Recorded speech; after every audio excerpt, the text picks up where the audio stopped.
हम अक्सर सोचते हैं कि सामने वाला हमें समझे, लेकिन क्या हमने कभी ये सोचा है कि हम खुद सामने वाले को कितना समझते हैं? रिश्ते में समझदारी उतना ही जरूरी है जितनी सांसों के लिए हवा। अगर आप अपने रिश्तों में छोटे छोटे समझौतों को जगह देंगे तो बड़ा प्यार अपने आप बढ़ने लगेगा। जिंदगी छोटी है और इसमें नाराजगियों के लिए कोई जगह नहीं होनी चाहिए। किसी ने बहुत सुंदर कहा है, रिश्ते वो नहीं होते जो खून से बनते हैं, बल्कि वो होते हैं जो दिल से बनते हैं। इसलिए अपने रिश्तों को सहेजें। जो लोग आपके जीवन में हैं उनका महत्व समझें। याद रखिए, रिश्ते हमेशा देने से मजबूत होते हैं, लेने से नहीं। यदि आप सामने वाले की खुशी को अपनी प्राथमिकता बना लेंगे तो आपका रिश्ता कभी कमजोर नहीं होगा। हम अक्सर अपने जीवन में रिश्तों को हल्के में लेते हैं। हमें लगता है कि जो हमारे पास है वह हमेशा रहेगा, लेकिन सच तो यह है कि रिश्ते पेड़ों की तरह होते हैं। जैसे पेड़ों को पानी और धूप चाहिए, वैसे ही रिश्तों को समय, समझ और विश्वास चाहिए। रिश्तों में सबसे बड़ी ताकत होती है बातचीत। कई बार हम छोटे छोटे मन मुटाव को बड़ा बना लेते हैं क्योंकि हम समय पर बात नहीं करते। यदि किसी रिश्ते में कोई दरार आ जाए तो उसे नजरअंदाज ना करें, समय पर हल करें, क्योंकि जितना समय आप देंगे उतना ही रिश्ता गहरा और मजबूत होगा। दूसरी बात, रिश्ते में स्वार्थ की जगह नहीं होनी चाहिए। जब आप बिना किसी अपेक्षा के कुछ करते हैं तो सामने वाले को वो महसूस होता है। इसलिए कोशिश करें कि आप रिश्तों में केवल प्यार और स्नेह का बीज बोएं।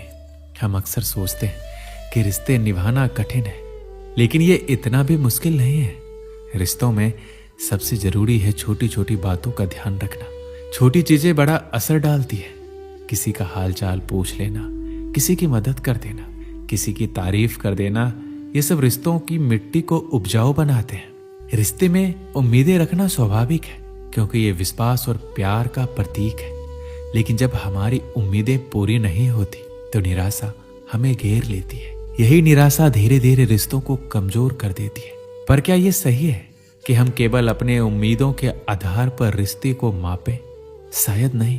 जीवन हमें सिखाता है कि उम्मीदें जितना स्वाभाविक है, उन्हें संभालना और संतुलन बनाना उतना ही जरूरी है। जब हमें लगता है कि सामने वाला हमारी अपेक्षाओं पर खड़ा नहीं उतरा तो हमें ये सोचना चाहिए कि हमने कभी उन जरूरतों और अपेक्षाओं को समझने की कोशिश की है। इसी तरह ईमानदारी रिश्तों का दूसरा सबसे महत्वपूर्ण पहलू है। जब हम अपने रिश्तों में ईमानदार होते हैं तब हम झूठ और धोखाधड़ी से बच सकते हैं। अगर किसी भी रिश्ते में कोई व्यक्ति दूसरे से झूठ बोलता है या धोखा देता है तो वह विश्वास की दीवार धीरे धीरे गिरने लगती है और रिश्ते में दरारें आने लगती है। इसलिए ईमानदारी एक ऐसी चाबी है जो हमारे रिश्तों के दरवाजों को खुला रखती है। अवसर और सूर्योदय में एक ही समानता है कि देर करने वाले इन्हें खो देते हैं। जिंदगी एक नाव है, लहरें तो आएगी, लेकिन अगर पतवार अच्छी हो तो ये लहरें भी पार हो जाएगी। कभी टूटते हैं, कभी बिखरते हैं। विपत्तियों में है तो इंसान निखरते हैं। हमेशा जिंदगी की मुश्किलों को अपनों के बीच रख दो, या तो फिर मुश्किलें रहेंगी या फिर अपने। हमेशा याद रखिए, जो व्यक्ति अपनी गलतियों के लिए खुद से लड़ता है उस इंसान को कोई हरा नहीं सकता। हमेशा अपने रिश्तों को समय दीजिए, क्योंकि रिश्तों में दरार दूर रहने से नहीं आती, बल्कि रिश्तों को समय न देने से आती है। कभी भी किसी का अपमान मत करना।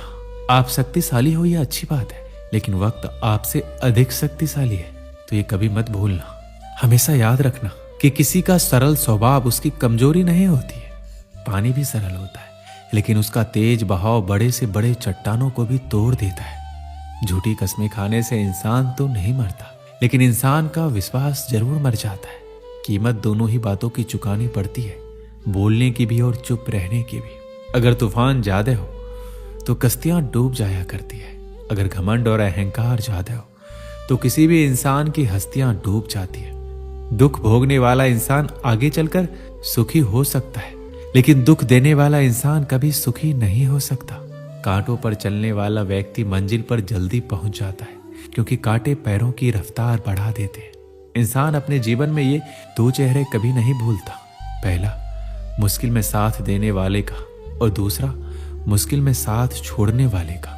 तुम कब सही थे इस बात को कोई याद नहीं रखता, लेकिन तुम कब गलत थे इस बात को कोई कभी नहीं भूलता। जब रास्ते पर चलते चलते आपको मंजिल का ही ख्याल ना आए तो समझ लीजिए कि आप सही रास्ते पर चल रहे हैं। मेरे साथ ही गलत क्यों होता है? मैं सबका अच्छा करता हूं फिर भी मेरे साथ ही बुरा होता है। अगर आपके मन में भी कभी ये सवाल आता है कि मेरे साथ ही बुरा क्यों होता है, तो यहां पर सबसे पहले जो समझने वाली बात है वो ये है कि बुरा सबके साथ होता है। बुरा वक्त ही हमें असली सबक देता है। कभी कभी ऐसा होता है कि हमने किसी के साथ बहुत अच्छा किया और हमारे साथ बुरा हो गया, पर इसका मतलब ये नहीं है कि हमें अच्छाई का साथ छोड़ देना चाहिए। अगर हमने किसी के साथ अच्छा किया है तो हमें उसका फल अवश्य मिलेगा, लेकिन वक्त आने के बाद एक बात तो आपको माननी पड़ेगी, हर एक घटना किसी ना किसी कारण के लिए घटित होती है। कुछ भी बिना वजह के नहीं होता। एक नगर में 2 युवक रहते थे। उनमें से एक आदमी ईमानदार व्यापारी था जिसने कभी किसी के साथ बुरा नहीं किया, ना कभी गलत किया था। वो हमेशा सच्चाई के मार्ग पर चलता था, हमेशा निस्वार्थ भाव से लोगों की मदद करता था। वहीं पर दूसरी ओर एक आदमी दुष्ट प्रवृत्ति का था जो चोरी डकैती करता था और दूसरों के लूटे हुए धन से अपना जीवन बिता रहा था। वो हमेशा ही अधर्म के रास्ते पर चलता आया था। एक बार वो चोर मौका देखकर मंदिर में चोरी करने आया और धन की पोटली चुराकर पुजारियों की नजरों से भाग गया। थोड़े समय के बाद वहीं पर वो व्यापारी पूजा करने आया। लोगों ने समझा कि उसी व्यापारी ने धन चुराया है। सबने उस व्यापारी को खूब खड़ी खोटी सुनाया। उसका बहुत अपमान हुआ। जब वो व्यापारी वहां से भाग रहा था तो बीच रास्ते में उसके साथ एक दुर्घटना हो गई और उसको एक छोटी सी खरोच भी आई। लेकिन उसी समय चोरों को पैसों से भरी पोटली मिली तो वो खुशी से पागल हो गया था।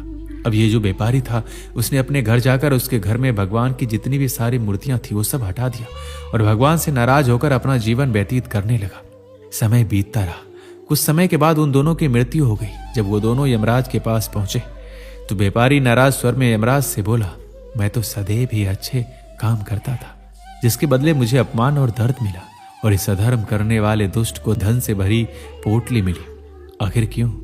मेरे में क्या कमी थी? मैंने किसी का क्या बिगाड़ा था? मैंने तो अपनी जिंदगी में सब कुछ अच्छा ही किया था। उस व्यापारी के सवाल पर यमराज बोले, जिस दिन तुम्हारे साथ वो घटना घटी थी, जब तुम दौड़ रहे थे वहां से और तुम्हें थोड़ी सी चोट लगी थी, वो कायदे से तुम्हारा आखिरी दिन होना था, क्योंकि तुम्हारी जिंदगी में उतने ही दिन लिखे थे।